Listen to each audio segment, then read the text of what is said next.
Hello everyone, मेरा नाम है स्वप्निल और आप देख रहे हैं प्रेडेटर पावर हाउस।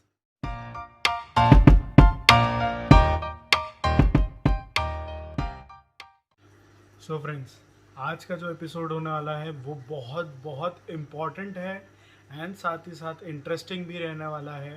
एंड ये इंटरेस्टिंग उन लोगों के लिए भी होने वाला है जो अभी सिर्फ स्टार्ट करने वाले हैं ये एक्वेरियम हॉबी को।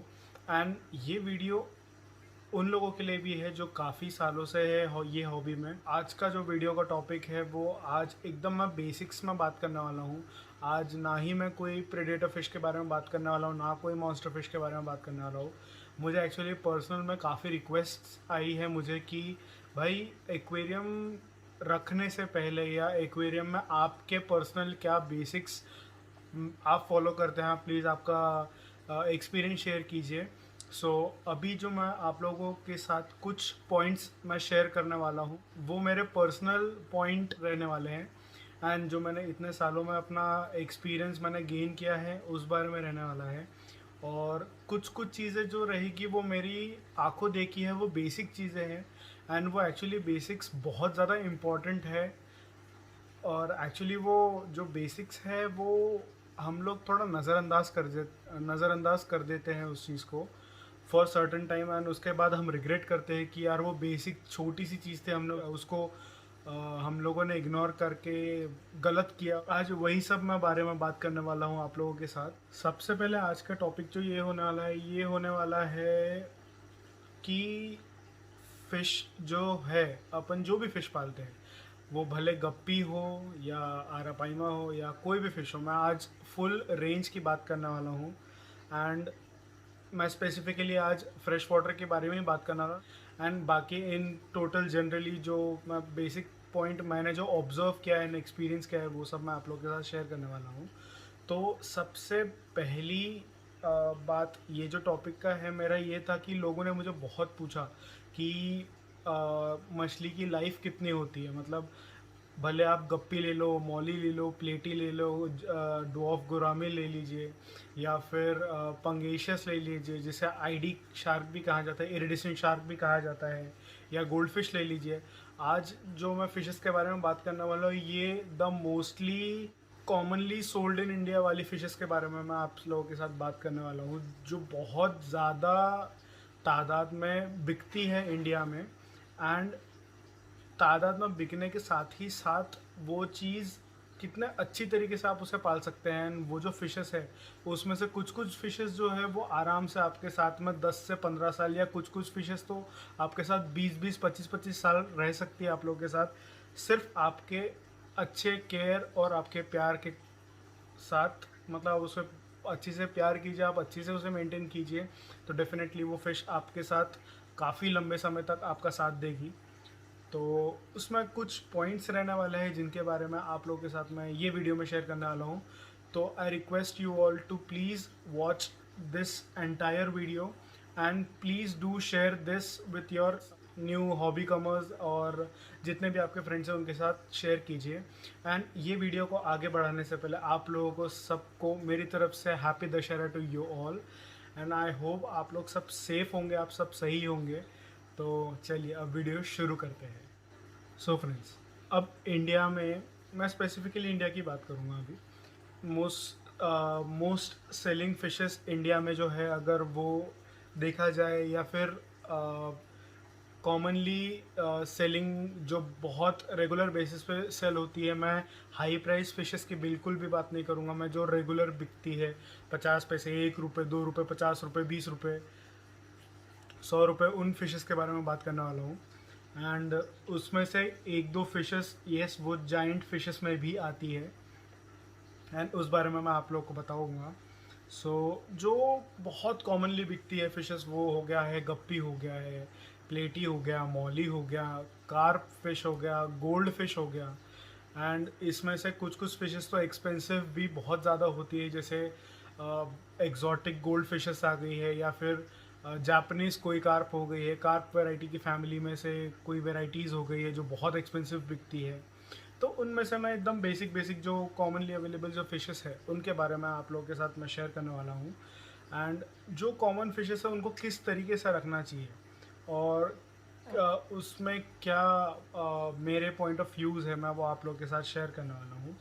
और साथ ही साथ आप जितने भी जो भी फिशेस पाल रहे हैं, आइदर वो गप्पी हो, गोल्ड फिश हो या आरापाइमा हो, उनका ट्रू लाइफ स्पैन कितना होता है, आप थोड़ा खुद भी रिसर्च करके देखिए एंड बताइए कि आपके पास में जो भी फिशेस है या आपने जितने भी टाइम से ये हॉबी में हो, आपकी सबसे लॉन्ग लिविंग फ़िश कौन सी थी। आप प्लीज़ कमेंट सेक्शन में लिख के मुझे बताइए कि आपका सबसे पुराना साथी आपके हॉबी में कौन था।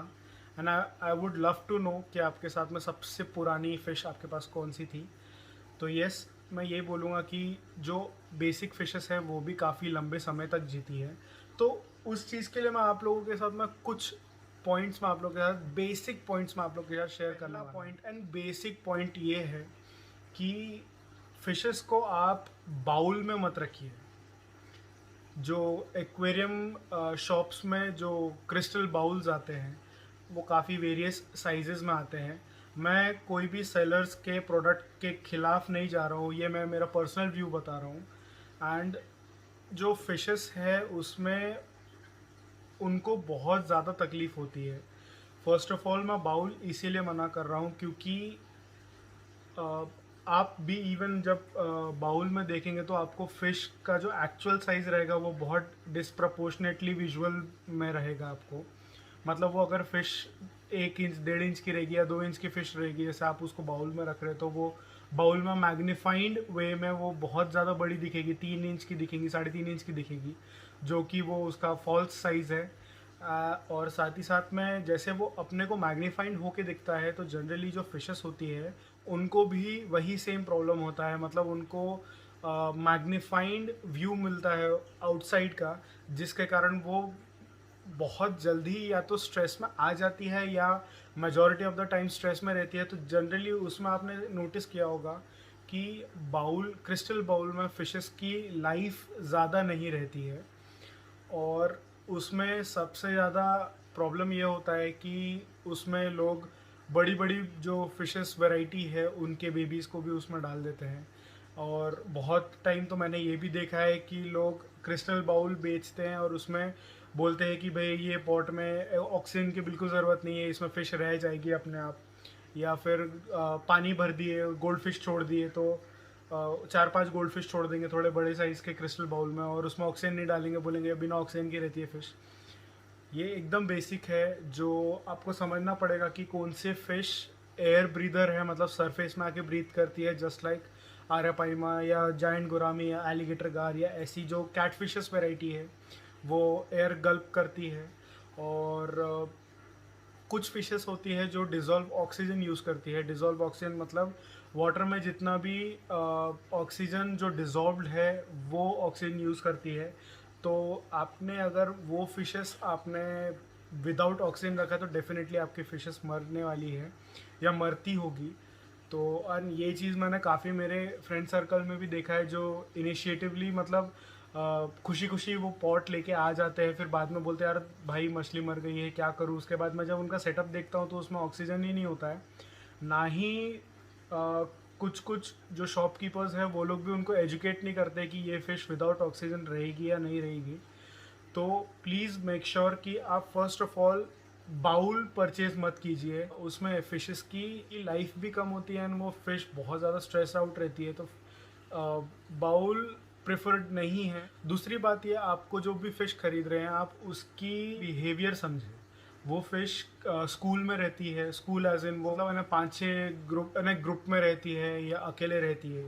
अब अकेले रहने से मैं आप लोग को बताऊंगा, जैसे एक बेटा फ़िश है, बेटा इसको सिंगल आप रख सकते हैं और बाकी एक्चुअली काफ़ी एग्रेसिव होती है। या फिर दूसरे फ़िश देखा जाए तो जैसे फ्लावर हॉर्न हो गया, बहुत ज़्यादा कॉमनली अवेलेबल है इंडिया में और ये इंडिया में ब्रीड भी होती है, इम्पोर्ट भी होता है। तो ये जो फिशेस है जिसमें आपको बिहेवियर समझना पड़ेगा कि वो फ़िश को आपको अकेले रखना है या कम्युनिटी में रखना है, आपको वो भी समझ के लेना है।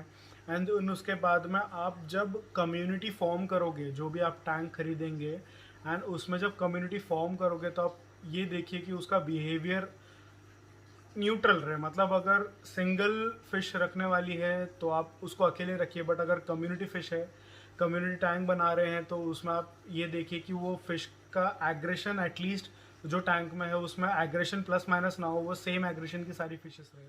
तो अब दूसरा पॉइंट ये है कि टैंक का साइज़ आप प्रॉपरली परचेज़ कीजिए। और एक्चुअली इस बारे में मेरा एक्सपीरियंस बताता हूँ कि 20 साल पहले एक्चुअली मैं जब मेरा फर्स्ट एक्वेरियम परचेज कर रहा था उस वक्त, एंड उस समय मेरे पास, मैंने भी एक्चुअली वो फूड क्रिस्टल बाउल से ही चालू करा था, हालांकि वो 2-3 दिन रहा, उसके बाद मैंने मेरा फर्स्ट एक्वेरियम परचेज कर लिया था। सो फर्स्ट एक्वेरियम मैंने परचेज़ किया था, तो लकीली मेरा जो फ़िश शॉप ओनर था, मैंने जहाँ से मैंने परचेज़ किया था, उसने मेरे को क्लियर कट बताया था कि भाई बाउल मत लो, आप नॉर्मल एक भले ही छोटा क्यूब टैंक ले लो या रेक्टेंगल टैंक ले लो, छोटा सा ले लो, बट बाउल मत लो। उसने स्ट्रेट अवे उसने मना किया था, और उसने फिर मेरे को ये सब रीज़न बताया जो मैंने आपको अभी पहले बताया। तो ये सब रीज़न उसने अच्छी तरीके से इलाबरेट किया। उस समय लकीली मेरे पेरेंट्स भी मान गए, उन्होंने मुझे मेरा फर्स्ट टैंक उन्होंने मुझे परचेज़ करके दिया। देन उसके बाद में मैं उसमें जब मैंने स्टॉकिंग किया, तो उस समय मैं वैसे ही ब्लैंक था, मुझे कोई आइडिया नहीं था उस बारे में, है ना, स्टार्टिंग में कि मुझे कौन सी फ़िश रखना चाहिए, कौन सी फ़िश किसके साथ कंपैटिबल है, एंड बाकी सब चीज़ें, एंड उसकी क्वांटिटी या फिर उतने टैंक में कितनी फ़िशेस रहेगी, एंड वो कम्युनिटी रखना है तो कितने नंबर ऑफ़ फ़िशेस उसमें रखना चाहिए। तो उस समय फिर उसके बाद मेरे पास फ़िशेस आते थे, और मैं जब न्यू स्टॉकिंग चालू किया, तो मैं बाकी मेरे सिटी के शॉप्स में भी मैं घूमने लगा और देखने लगा कि भाई कितने हैं। तो उसमें से एक फ़िश शॉप में मैं जब गया और उसको मैंने बताया कि XYZ साइज़ का मेरा डायमेंशन का मेरा टैंक है, एंड ये टैंक में मैं कितने फिशेस रखता हूँ, तो so you guys won't believe, तो उसने मुझे ये कहा था कि आपके टैंक में 40 से 45 गोल्ड फिश आराम से रह सकती है। मतलब सीरियसली 40 से 45 गोल्ड फिश, मतलब मेरा टैंक का size 2 feet by 1 feet by 1 feet का था, 2 बाय 1 का साइज़ था मेरे फर्स्ट टैंक का। सो वो उतने से पीस में 40-45 गोल्ड फिश कैसे भरूंगा? It makes no sense. मतलब घूमने को जगह नहीं, बेचारे वो फिशेस अंदर ही अंदर ऐसे क्या करेंगे, कुछ समझ में नहीं आएगा। उसमें से आधी ज़्यादा फिशेस तो वैसे ही मतलब घूमने मिलेगा नहीं उनको, वैसे ही स्ट्रेस्ड आउट रहेंगी, ओवर क्राउडेड टैंक रहेगा, मर जाएंगे। तो आप ये समझिए कि जो टैंक है वो एंड कम्युनिटी है ना, उसका आप जो स्टॉकिंग कर रहे हैं वो सेंसिबली स्टॉकिंग करें with respect to your tank size and dimensions. And उसमें जैसे जनरली फॉर एग्जांपल मैं आप लोगों को बता रहा हूँ, अगर आप गोल्ड फिश रख रहे हैं, तो सादी गोल्ड फिश अगर मैं पकड़ूँ, मतलब साइज़ रहेगा 1.5 से 2 इंच के आसपास या 3 इंच के आसपास का गोल्ड फिश रहेगा, तो 2 बाय 1 के टैंक साइज़ में आप आराम से 4, आराम से रख सकते, 4 या 5 गोल्ड फिश आप आराम से पाल सकते हैं। आप बोल रहे होंगे ये 4 से 5 तो बहुत कम हो गई। भाई उन लोगों को घूमने को जगह भी चाहिए रहेगा, उनको एक फ्री स्विम स्पेस चाहिए रहेगा। तो इसीलिए आप जब भी, आप भले कितना बड़ा टैंक ले, आप देखिए, आप आपके टैंक को समझिए, आपके टैंक के साइज़ को समझिए, एंड आप जो फ़िश सोच रहे हैं उसमें स्टॉक करने के लिए, तो वो फ़िश का बिहेवियर कैसा है, एंड वो फ़िश सिंगली रखना ज़्यादा बेटर है या स्कूल में रखना ज़्यादा बेटर है, कम्युनिटी में फ़िश है। प्लस उसका आप एग्रेशन लेवल देखिए कि वो बहुत हाई एग्रेशन वाला तो नहीं है या बहुत लो एग्रेशन वाला तो नहीं है। सो वो देखिए, एंड प्लस साथ ही साथ में वो फिश कितनी बड़ी हो सकती है, मैक्सिमम साइज कितना पहुंच सकता है वो फिश का, एंड उसके अकॉर्डिंग आप आपके टैंक में थोड़ा कैलकुलेट करके एंड सेंसिबली आप उसको देखिए कि वो टैंक में आपका जो भी XYZ साइज़ का आपका टैंक होगा, उसमें आप कैसे स्टॉकिंग करें। ये टैंक के हिसाब से मैं आप लोग को जो बता रहा हूँ, ये क्यूब टैंक या रेक्टेंगल टैंक की मैं बात कर रहा हूँ या टब्स की बात कर रहा हूँ। मैं इसमें बिल्कुल भी क्रिस्टल बाउल की बिल्कुल भी बात नहीं कर रहा हूँ, मैं उसके टोटली अगेंस्ट हूँ। सो अब नेक्स्ट पॉइंट पे आते हैं। नेक्स्ट पॉइंट ये है कि आप फ़िश को समझें, आप जो फ़िश पालने वाले हैं उसको समझें। जैसे फॉर एग्जांपल अगर आप गोल्ड फिश पाल रहे हैं, गोल्ड फिश एक्चुअली एक काऊ है, मतलब गाय है, उनको सिर्फ खाना है, उनको वेस्ट प्रोड्यूस करना है। तो उनका ऐसा है कि जितना उनको आप फीड करेंगे उतना वो उतने स्पीडली वो उसको डाइजेस्ट करके उनका वेस्ट बनेगा पानी में। तो वेस्ट बनने से सबसे ज़्यादा बड़ी चीज़ होती है अमोनिया बिल्टअप होना पानी में। एंड ये चीज़ आपको तब पता चलेगी और ये आपको क्लियर कट देखने मिलेगा कि आपका जो एक्वेरियम का पानी है वो हल्का सा येलोइश कलर आएगा या तो मर्किश क्लाउडी वाटर रहेगा। सो इसमें आपको जनरली अगर आपको इसका एग्जांपल देखना है तो आप कोई भी होलसेल फिश स्टोर में आप जाके देख सकते हैं या फिर कोई भी फिश शॉप में देख सकते हैं जहाँ पे बहुत हेवीली क्राउडेड टैंक रहेगा उनका। उसमें आप देखिए कि उसका पानी हल्का सा मर्किश रहेगा या फिर पेल येलो कलर का रहेगा, एकदम माइल्ड येलो। तो that is nothing but ammonia built up water. And वो चीज़ एक्चुअली बहुत ज़्यादा डेंजरस है। अमोनिया ज़्यादा होने के कारण भी मछलियाँ मरती है। सो उस चीज़ के लिए आपको दो चीज़ रिक्वायर्ड रहेगी। या तो आपको उसका पानी बहुत रेगुलर बेसिस पे आपको चेंज करना रहेगा with respect to proper water parameters, उसको देखते हुए कि आपके वाटर पैरामीटर्स कैसे हैं उसके हिसाब से। और सेकेंड थिंग, आप उसमें एक बहुत अच्छा फिल्ट्रेशन सिस्टम इंस्टॉल करें। एंड फिल्ट्रेशन सिस्टम में इंस्टॉल करने के साथ ही साथ उसमें जो आप मीडिया यूज़ करें वो बायो मीडिया हो। बायो मीडिया में मतलब जैसे बाकी के जैसे सिरामिक रिंग हो गए, सिरामिक ट्यूब्स हो गए, ये सब आप यूज़ कर सकते हैं। ये सब एक्चुअली इम्पॉर्टेंट इसीलिए है क्योंकि ये सब बायो मीडिया में बैक्टीरिया कॉलोनाइज होती है। बैक्टीरिया कॉलोनाइजेशन होता है मतलब उसमें गुड बैक्टीरियाज अपना घर बनाते हैं ये मीडिया में। और ये जो बैक्टीरिया गुड बैक्टीरियाज होते हैं ये अमोनिया बिल्टअप होने से रोकते हैं। तो जैसे वो पानी फिल्टर से आपका पास होगा एंड उसमें जो गुड बैक्टीरियाज रहेंगे वो अमोनिया को ब्रेक डाउन करेंगे ना, आपका पानी प्यूरिफाई करेंगे, मतलब आपका पानी अमोनिया लेवल बढ़ने नहीं देगा आपको। तो आप या यही दो चीज़ कर सकते हैं, मतलब आप बेस्ट टू बेस्ट अच्छा से अच्छा बायो मीडिया आप इंस्टॉल कीजिए आपके फिल्ट्रेशन सिस्टम में। एंड साथ ही साथ आप अगर आप इंस्टॉल नहीं कर पा रहे हैं आप कुछ तो आप वाटर चेंज कीजिए। एंड एक चीज़ मैं आप लोगों को बोलना चाहूँगा, फिल्ट्रेशन इंस्टॉल करने का मतलब ये नहीं है कि आपको कभी वाटर चेंज नहीं करना पड़ेगा। आपको वाटर चेंज करना पड़ेगा, बट अगर आप विदाउट फिल्टर्ड टैंक को देखेंगे तो उसमें आपको मेजर वाटर चेंज करना पड़ेगा। एंड उससे आपकी फ़िश की लाइफ रिस्क हो सकती है क्योंकि जनरली कभी कभी फ़िश एक्चुअली वाटर कभी कभी ख़राब आता है, म्यूनिसिपल का हो या फिर जो भी टाइप का वाटर यूज़ कर रहे हैं, टैप वाटर यूज़ कर रहे हैं, वेल वाटर यूज़ कर रहे हैं, कॉरपोरेशन का पानी यूज़ कर रहे हैं, उस पर डिपेंड करता है। तो वो चीज़ का सबसे बड़ा डर रहेगा। और दूसरी चीज़ ये रहेगी कि आप अगर फिल्टर्ड ना जिसमें फ़िल्टर है ऑलरेडी वो टैंक में, आपको उसमें जो कंपैरिजन रहेगा वाटर चेंज परसेंटेज का वो थोड़ा कम रहेगा। एंड उसमें आप अगर 25% या 30% भी अगर हर 15 डेज़ में अगर आपने वाटर चेंज करे तो आपका वाटर पैरामीटर भी ज़्यादा बिगड़ेगा नहीं, वो स्टेबल रहेगा। एंड साथ ही साथ आपका वाटर का क्वालिटी भी मेंटेन रहेगा, अच्छा मेंटेन रहेगा। और साथ ही साथ अच्छा वाटर क्वालिटी मतलब हेल्दी फिश मतलब लंबी ज़िंदगी उनकी, मतलब दे लिव लॉन्गर। सो अब अगला पॉइंट मैं मेरा पर्सनल व्यू बता रहा हूँ आप लोगों को, बाकी आप लोग सब बता सकते हैं कि आपका क्या व्यू है इस बारे में कमेंट सेक्शन में नीचे लिखते हुए। तो मेरा ये पर्सनल व्यू है कि फिशेस को आप बेयर बॉटम टैंक में रखें। बेयर बॉटम टैंक में इसीलिए प्रेफर करता हूँ पर्सनली क्योंकि उसमें पहली बात उनका जो भी वेस्ट निकलता है वो इजीली या तो नीचे सेटल डाउन होकर आप उसको साइफन करके निकाल सकते हैं या तो वो फिल्टर्ड में बिना क्लॉग कहीं पे भी हुए वो इजीली निकल जाता है। और बहुत इजी है उसको मेंटेन करना, बेयर बॉटम टैंक को बहुत इजी है, बहुत इजीली मेंटेन होता है बेयर बॉटम टैंक।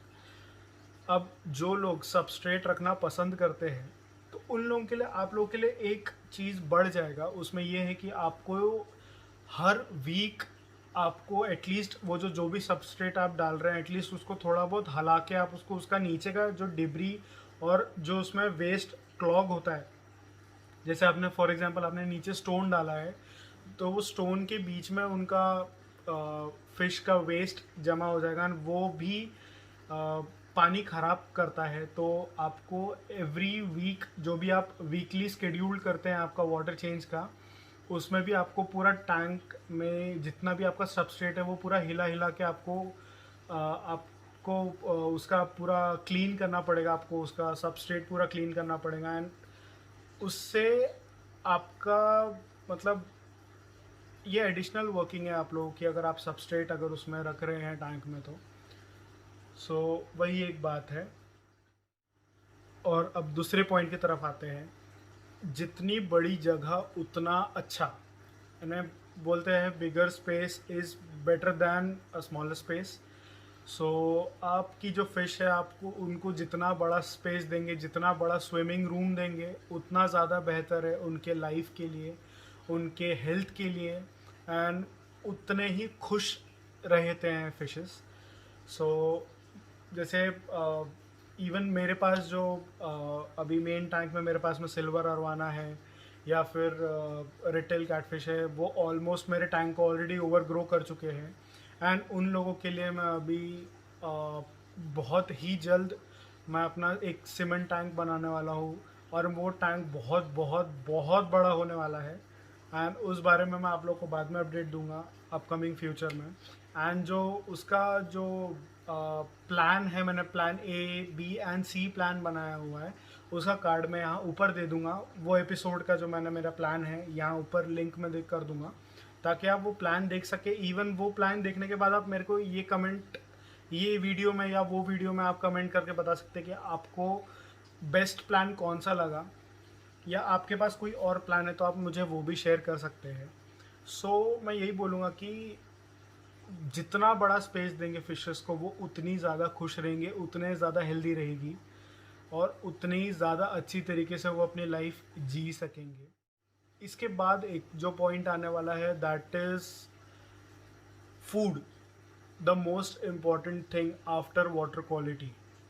उसके बाद ये जो फूड है ये सबसे इम्पॉर्टेंट है पानी की क्वालिटी के बाद। इसमें है ऐसा कि आपने सस्ता फूड यूज़ नहीं करना है जो 5 रुपये 10 रुपये के हिसाब से जो पैकेट में आता है, 20 रुपये के जो पैकेट में आता है। मैं ये नहीं बोल रहा हूँ कि वो ख़राब होते हैं, बट उसमें जो इंग्रेडिएंट होते हैं वो बिल्कुल भी मेजर्ड नहीं होते हैं। वो कुछ भी बस बनाना है, सस्ता करना है, उसको कमर्शियल रेट में उसको सेल आउट करना है, तो उस सब चीज़ के लिए रहता है वो। It's better to give your fishes a branded high quality food जिसमें ओवरऑल आपका फ़िश बहुत अच्छी से निखर के बाहर आएगा। और आजकल बहुत सारे ब्रांड्स ऐसे आ गए हैं जो स्पेसिफ़िक फ़िशेस के लिए स्पेसिफ़िक फूड बनाते हैं, जैसे फ्लोरॉन्स के लिए हो गए, एन नंबर ऑफ़ वैरायटी के फूड्स अवेलेबल है। इवन फ्लोरॉन में कलर कैसे एनहांस करना उसका फूड है, हम्प कैसे एनहांस करना उसका एक स्पेशल फूड है, या उनके स्पार्कल है उनका एक स्पेशल फूड है, ओवरऑल डेवलपमेंट का एक फूड है वो एक अलग आता है। या फिर सिक्लेट्स के फूड आते हैं उनमें कलर एनहांसिंग का आता है। जो कार्निवोरस फिशेस है जैसे जाइंट फिशेस है उनका जो फूड आता है वो आता है, उसमें काफ़ी सारे ब्रांड्स हैं। तो ऐसे मल्टीपल टाइप्स के फूड आते हैं, हाई क्वालिटी फूड आते हैं। जैसे उसमें से एक बेस्ट ब्रांड जो है वर्ल्ड बेस्ट ब्रांड है हिकारी, जो बहुत ही premium quality and high quality fish food बनाता है। एंड उससे मतलब फिशेस का जो स्ट्रक्चर डेवलप होता है या फिर फिशेस जो डेवलप होती है वो फूड कंज्यूम करने के बाद, मतलब एक नॉर्मल फ़िश और वो फ़िश को देखेंगे तो वो भले सेम रहेगी और उसमें बट डिफरेंस काफ़ी दिखेगा, क्योंकि अच्छा फूड तो अच्छी फ़िश तो उसकी डेफिनेटली वो बहुत अच्छा लंबे समय तक जिएगी। देन उसके बाद में फीडिंग स्केड्यूल, मतलब खाना अब खरीद तो लिया, अच्छा खाना खरीद लिया, अब उसको खिलाना कब है। ऐसा नहीं है, अभी कभी बहुत बार मैंने देखा है कि लोग जनरली फिशेस के पास जाएंगे तो फिशेस एक्टिवली उनके पास आके उनको रिएक्ट करेगी, उनके मूवमेंट को रिएक्ट करेगी, तो उन्हें लगता है कि फिशेस हंग्री है। नो, ऐसा बिल्कुल नहीं है। फिशेस आपसे सिर्फ इंटरैक्ट करना चाहती है। आप दिन में खाने को स्प्लिट कीजिए, 2 या 3 बार उसको खिलाइए स्मॉल मील में, मतलब उससे छोटे छोटे पोर्शंस में आप उसको फीड कीजिए, ज़्यादा बेटर रहेगा। वो उसका हेल्थ अच्छी तरीके से बना रहेगा। अगर आप लोगों ने एक टाइम पे बहुत सारा फीड कर दिया उसको, आगे जाके उसको ब्लोटिंग होने के बहुत ज़्यादा चांसेस है, या उसको इंडाइजेशन का प्रॉब्लम होने का बहुत चांसेस है। तो ये कुछ चीज़ें हैं। अगर अगर आप एक ही टाइम पे बहुत सारा अगर आप खाना खिलाओगे उनको, फुल स्टमक खाना खिलाओगे, तो शायद आगे जाके वो फिश खाना खाना भी छोड़ दे, स्टारविंग के लिए तरफ चले जाए वो। तो मैं यही रिकमेंड करूँगा कि आप दिन में एटलीस्ट 2 से 3 बार उसको स्मॉल पोर्शंस में आप उसको डिवाइड कीजिए, आप जैसे भी आप फीड कर रहे हैं। तो फॉर एग्जांपल अगर आप पूरे दिन में अगर 20-20 पैलेट पर फिश अगर आप फीड कर रहे हैं, तो उसको आप डिवाइडेड बाय 3 कर दीजिए, तो आप उतने उतने पैलेट आप उनको फीड कीजिए, तो ज़्यादा बेटर रहेगा। ये मेरा सजेशन है। एंड ये एक्सपीरियंस बहुत अच्छा है, उससे फ़िश आपकी बहुत ज़्यादा एक्टिव रहेगी और कभी बीमार नहीं पड़ेगी। अब अब नेक्स्ट पॉइंट ये है कि कौन सी फिशेस के साथ कौन से फिश रखना चाहिए। तो जनरली आपने समझ तो लिया कि आपके पास में टैंक कितना बड़ा है और उसमें कौन सी कितनी फिशेस डाल सकते हैं, बट कौन सी फिशेस डालना चाहिए एंड कौन सी कितनी फिशेस जो कितनी बड़ी होती है, कौन सी फिशेस के साथ कम्युनिटी आप फॉर्म कर सकते हैं, उस चीज़ के लिए मैं आप लोग को ये बोलूँगा, पहले आप थोड़ा सा स्टडी कीजिए। गूगल बाबा में हर चीज़ अवेलेबल है, तो आप गूगल में थोड़ा ब्राउज़ कीजिए कि आप स्पेसिफिक फ़िश जो भी खरीद रहे हैं, फॉर एग्जांपल गोल्ड फिश हो गया, या कार्प हो गया, या इरिडिसेंट शार्क हो गया, जो ये बहुत इजीली एंड चीप रेट में अवेलेबल है। आप ये अगर परचेज़ कर रहे हैं तो आप ये देखिए कि ये फिशेस कितनी बड़ी होती है और वो किस कंडीशन में रखने के लिए बनी है वो फ़िश, मतलब छोटे टैंक में रह सकती है या नहीं, या उसको कुछ टाइम बाद उसको टैंक अपग्रेड करना पड़ेगा। आपको वो समझना पड़ेगा कि आप क्या रखना चाहते हैं, या फिर वो कि आपका अगर फॉर एग्जांपल आपका अगर टैंक अपग्रेड करने का कोई फ्यूचर प्लान नहीं है, तो उतने ही स्पेस में जो फ़िश रह पाए वो फ़िश आप परचेज़ करें। तो वो थोड़ा देख सोच समझ के रिसर्च करके आप वो फ़िश परचेज़ कीजिए एंड वो कम्युनिटी फॉर्म कीजिए। अब नेक्स्ट पॉइंट ये है कि आपको ये समझना है कि वो फ़िश जो है वो फीड क्या लेती है, मतलब वो प्योर कार्निवोरस फ़िश है या वेजिटेरियन फ़िश है। वेजिटेरियन एज इन वेजीज खाना ज़्यादा पसंद करती है। हालांकि सारी फिशेस कुछ ना कुछ खाती है, मतलब स्मॉल श्रिम्प्स खाएगी, इंसेक्ट्स खाएगी, सब हर कोई फ़िश खाती है।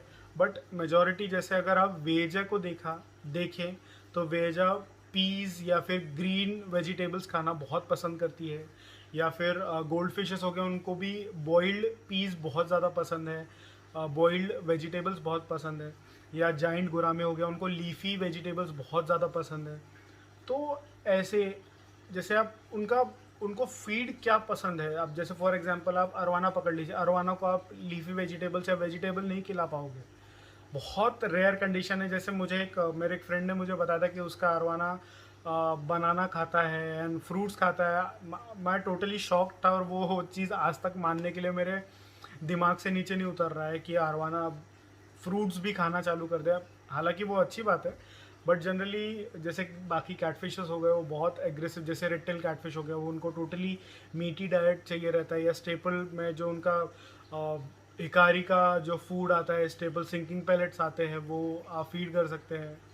तो ये सब तो आपको उनको किस टाइप का फूड उनको चाहिए रहेगा कंज्यूम करने के लिए, उनके जो उनके पूरे प्रॉपर न्यूट्रिएंट्स हैं, न्यूट्रिशन है, उनके फुल बॉडी को मिल पाए, उस तरीके का फूड उनको आपने प्रोवाइड करना है अच्छी तरीके से, ताकि अच्छा फूड, अच्छी हेल्थ एंड लंबी लाइफ, ये भी एक फॉर्मूला है। जो मैं पॉइंट बताने जा रहा हूँ वो बहुत बहुत बहुत इम्पोर्टेंट है, स्पेशली जो न्यू कमर है, जो फिश हॉबी में एंटर करने वाले हैं या कर चुके हैं, या जो लोग न्यू फिश परचेज करने वाले हैं या प्लान कर रहे हैं, उनके लिए ये एक हेल्प हो जाएगा मेरा ये पॉइंट ऐसा है कि आप जब भी फ़िश आप परचेज़ करें, मेक श्योर कि आप जो न्यू परचेज्ड फ़िश है उसको एटलीस्ट आप क्वारंटाइन करें।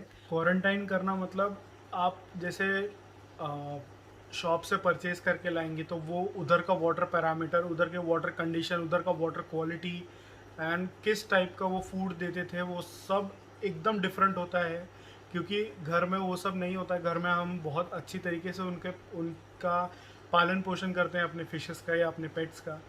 तो आपने एक स्पेयर टैंक रखना है। ये मैं सजेस्ट करूँगा कि आप एक स्पेयर टैंक रखें। एंड जो भी आपकी पुरानी फ़िश है, पुरानी फ़िश के साथ न्यू फ़िश ऐड तुरंत ना करें। एटलीस्ट आप जिस दिन परचेज़ कर रहे हैं वहाँ उस दिन आप वो स्पेयर टैंक में उसे रख के उसे आराम से हफ्ता भर वो स्पेयर टैंक में रहने दीजिए। एंड जिस दिन आप वो ला रहे हैं उस दिन आप उसमें वो टैंक में प्रॉपर एयरेशन लगा के और पानी अच्छी से एकदम फ्रेश वाटर आप फिल करके न्यू फिश को लेके आके उसको वाटर टेम्परेचर एक्लामेशन करते हुए आप उसके बाद उसमें फ़िश जैसे ही रिलीज़ करते हैं उसमें आप थोड़ा सा एप्सम सॉल्ट या फिर जो रॉक सॉल्ट होता है वो आप उसमें डाल दीजिए। एंड आने वाले 2 दिन, मतलब जिस दिन आपने फ़िश परचेज़ किया है उस दिन से लेकर आने वाले 2 दिन तक आप उसको बिल्कुल भी फीड ना दें, ना ही वाटर चेंज करें। जस्ट वही वाटर में अच्छे एयरेशन में वो वाटर को रन होने दें, फ़िश को यूज़ टू होने दें। क्योंकि बेसिक्स जो है उनका स्टमक क्लियर हो जाता है सॉल्ट से। एंड स्टमक जो है वो सबसे बड़ी जड़ है एक्चुअली बीमारी की। अगर पेट खराब रहेगा कोई भी फ़िश का तो वो बहुत जल्दी बीमार होती है, बहुत जल्दी इन्फेक्शन उनको पकड़ता है। तो सबसे बड़ी चीज़ ये है कि आप जब भी न्यू फ़िश आप परचेज़ कर रहे हैं तो उसे तुरंत आपके जो ऑलरेडी सेटल्ड टैंक है उसमें तुरंत ना डालें, स्पेयर टैंक में उसे रखें। वाटर में मतलब new water, highly aerated water, मतलब अच्छे से उसमें ऑक्सीजन रहे। एप्सम सॉल्ट या तो रॉक सॉल्ट आप यूज़ करें और उसमें 2 दिन तक आप बिल्कुल भी खाना मत दीजिए। एंड देन 2 दिन होने के बाद पार्शल वाटर चेंज, मतलब हार्डली 10 या 20% वाटर चेंज करके उतना 10 या 20% आप वाटर रिफ़िल करके आप उसको फर्स्ट फीड दीजिए। फर्स्ट फीड भी उसको पूरा फुल स्टमक नहीं देना है। वही 3 या 2 या 3 टाइम आप जैसे डिवाइड कर रहे हो उसको स्मॉल पोर्शन से आप उसको स्टार्ट करना, उनको फीड करना स्टार्ट करना है। And by the end of the week, मतलब आपका जो चौथा या पांचवा डे रहेगा, आप उसमें आप उनको रेगुलर फीड दे सकते हैं। धीरे धीरे आपको करके उसको उनका फीड का क्वांटिटी बढ़ाना है। एंड जो क्वांटिटी आप आपके जो ऑलरेडी एस्टैब्लिश टैंक में आप उनको फीड देते हैं या उतने क्वांटिटी जो देते हैं वो सेम क्वांटिटी आप इसमें दीजिए। एंड देन वो जो न्यू फिशेस है उसको आप सेटल टैंक में आप शिफ्ट कीजिए। तो डेफिनेटली ये मेरी गारंटी है कि आपकी फ़िश कभी नहीं मरेगी, ये मेरी गारंटी है। सो ये चीज़ मैं हमेशा 100% फॉलो करता हूँ। मेरे पास में एक स्पेयर टैंक है एंड उसी चीज़ में ये सब मैं चीज़ परफॉर्म करता हूँ। एंड उसमें ऐसा होता है कि जनरली कभी कभी फ़िश जो बहुत ज़्यादा बीमार हो जाती है या कोई कोई फ़िश ऐसी होती है कि जिनको high level of ammonia water में रहने का उनको आदत सी हो जाती है कि एकदम सडन नया और फ्रेश पानी मिले तो वो शॉक के कारण उनको डेथ हो जाती है। या कुछ कुछ फिशेस ऐसी होती है कि जिनका अमोनिया ऑलरेडी उनको बॉडी में शॉक है और आपने परचेज़ कर लिया, मतलब अमोनिया का शॉक है उनकी बॉडी में और उन्होंने आपने परचेज़ करके आपने उसको न्यू वाटर में डाले तो वो ऑलरेडी स्ट्रेस आउट और ज़्यादा हो गई है तो वो शायद मर भी सकती है। तो ये सब, या फिर वो कम्युनिटी जैसे फ़िश शॉप है वहाँ से कोई अगर वो डिज़ीज़ कैरी कर रही है तो वो भी आप उसमें ना रखें, मतलब डायरेक्टली आपके एस्टैब्लिश टैंक में वो डिसीज़ कैरी फॉरवर्ड ना हो। और इस चीज़ में आपको एक बेस्ट चीज़ और रहेगा, जब भी आप ये न्यू फ़िश आप सेटल्ड आपका जो स्पेयर टैंक रहेगा जिसमें आप उसको हफ्ता भर रखने वाले हो उसमें आप हीटर लगा के रखिए। एंड हीटर का टेम्परेचर 28 से 30 डिग्री के बीच में रखिए। एंड ये आइडियल टेम्परेचर है ट्रॉपिकल फ़िश के लिए, एकदम आइडियल टेम्परेचर है 28 टू 30 डिग्रीज़ के बीच में, ताकि उतने हाई लेवल के टेम्परेचर में कोई पैरासाइट ज़िंदा नहीं रह पाता है। और उसमें फिशेस का इम्यून, जैसे थोड़ा पानी हल्का सा वार्म हो, जैसे अगर 29-30 डिग्री रखा है, हल्का वार्म वाटर होने के कारण उनका इम्यून सिस्टम थोड़ा बूस्टअप होने लगता है और वो उनको खाना अच्छे से कंज्यूम करना चालू करते हैं। तो आप ये करिए, एंड उसके बाद सेम वही वाटर एक्लेमेशन, टेम्परेचर एक्लेमेशन के बाद में आप उनको एस्टैब्लिश टैंक में शिफ्ट कीजिए। डेफिनेटली आपके fish 100% safe, secure and disease free रहेगी, गारंटीड है। इसके बाद जो नेक्स्ट पॉइंट है, ये एक्चुअली बहुत ज़्यादा कॉमन है और हर कोई देख के उस चीज़ से परेशान भी है। ये जो कॉमन फिशेस हम जो भी परचेज़ करते हैं, जैसे गप्पी हो गया या स्पेशली गोल्ड फिश हो गया या इरिडिसेंट शार्क हो गया, इन सब में आपको एक कॉमन बीमारी देखने मिलेगी कि वो है वाइट स्पॉट या इक या इच। मतलब वो उनकी बॉडी रगड़ेंगे वो बॉटम सरफेस पे, या बहुत स्पीड से ऐसा, आपने फॉर एग्जांपल अगर आपने सबस्ट्रेट रखा है तो वो घसते हुए जाएंगे, उनको खुजली होगी उसमें, या फिन रॉट हो सकता है, मतलब उसमें फिन्स उनके झड़ना चालू होंगे, फिन्स में से रेड आएगा। ये एकदम कॉमन बीमारी है। अगर न्यू फिश आपने परचेज़ करा है तो उसमें ये सब आपको बहुत कॉमनली देखने मिलेगा। तो उसमें आपने ये करना है कि जो भी आपकी फ़िश बीमार हो रही है उसको आपने एस्टैब्लिश टैंक में ट्रीट कर बिल्कुल नहीं करना है। आपको वो जो भी बीमार फ़िश है उसको आपको निकाल के उसका एक अलग जो हॉस्पिटल टैंक रहेगा उसमें आपने उसको ट्रीट करना है। एंड उसे ट्रीट करने के साथ ही साथ उसमें फॉर एग्ज़ाम्पल आपको जो भी, फॉर एग्ज़ाम्पल आपने आपके फ़िश को अगर वाइट स्पॉट्स हुए हैं तो आप उसमें हॉस्पिटल टैंक में उसे शिफ्ट करने के बाद उसमें अच्छा हाईली ऑक्सीजनेशन प्रोवाइड करें, मतलब अच्छा एरेटर लगाए उसमें। एंड उसका टेम्परेचर आप 29-30 डिग्रीज पे रखिए। और उसमें जो बेसिक जो भी उसका मेडिसिन रिक्वायर्ड है आप वो रखिए। जैसे फॉर एग्जांपल अगर उसको वाइट स्पॉट है तो आप मैलाकाइट ग्रीन यूज़ कर सकते हैं। मेडिसिन जो है ओरिजिनल मैलाकाइट ग्रीन जो है वो आप यूज़ कर सकते हैं, उससे बहुत जल्दी स्पीडली रिकवर होता है। एंड आप पहले समझिए कि आपकी फ़िश को कौन सी बीमारी हुई है, उसके अकॉर्डिंग आप उसे मेडिकेट कीजिए। मैं अभी फिर से बोल रहा हूँ कि आपका जो ऑलरेडी एस्टैब्लिश टैंक है उसे बिल्कुल भी उसमें ट्रीटमेंट बिल्कुल नहीं दीजिए, नहीं तो आपकी जो फ़िश है, भले एक आपके फॉर एग्जांपल आपके टैंक में अगर 6 या 7 फ़िश है, उसमें से अगर एक बीमार है, अगर उसका झड़ गया तो वो शायद दूसरे फ़िश को पकड़ सकता है जिसका थोड़ा इम्यून लो हो वो फ़िश का, तो वो शायद वो बीमारियाँ उसको पकड़ सकती है। तो it's better to treat any of the fish in a hospital tank, ज़्यादा अच्छा रहेगा। अब जो बेसिक, मतलब एकदम बेसिक पॉइंट है जो एक बिगनर करता है, या फिर एक कम्युनिटी फॉर्म करने से पहले, मतलब एक्वेरियम की कम्युनिटी फॉर्म करने से पहले एक बायर ने ये समझना है और ये देखना है और ये रिसर्च करना है कि आप जो भी कम्युनिटी फॉर्म कर रहे हैं वो कम्युनिटी या वो स्पेसिफिक जो वैराइटीज़ आप सिलेक्ट कर रहे हैं कम्युनिटी फॉर्म करने के लिए, वो स्पेसिफिक वैरायटी की स्विमिंग पैटर्न कैसा है। मतलब वो बहुत एक्टिवली बहुत ज़्यादा स्पीड में तो स्विम नहीं करती है, या बहुत स्लो स्विम तो नहीं करती है, या आपने पता चला स्लो मूविंग फ़िश के साथ में हाई स्पीड में मूविंग वाली फ़िशेस आपने रख दिया, तो ना ही उनको खाना मिलेगा, वो मोस्ट ऑफ द टाइम वो स्ट्रेस में रहेंगे, फिर वो खाना खाना बंद कर देंगे और बाकी प्रॉब्लम होंगी। तो ये सब झंझट में पड़ने से अच्छा आपने पहले ये देखना है कि आप जो भी फ़िश रख रहे हैं तो आपने वो फ़िश का स्विमिंग पैटर्न, स्विमिंग बिहेवियर आपने समझना है कि वो फास्ट मूविंग फ़िश है कि स्लो मूविंग फ़िश है। उसके अकॉर्डिंग आपने आप लोगों का कम्युनिटी टैंक फॉर्म करना है, उससे भी आपकी फ़िश बहुत बहुत हेल्दी रहेगी।